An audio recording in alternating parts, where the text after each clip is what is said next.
To make a spot color photo on Samsung Galaxy S24 Ultra, open Gallery app.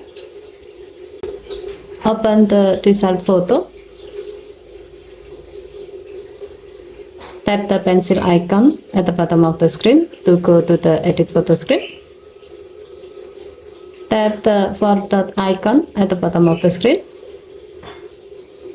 Tap spot color to make the photo black and white.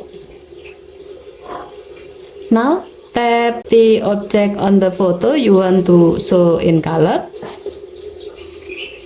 If you are happy with the result, tap done button and then tap save to save the change. Given to the function, you can use the spot color feature to make the selected object on your photo become stand out. Okay, thank you for watching. Please help to like and subscribe. Have a nice day.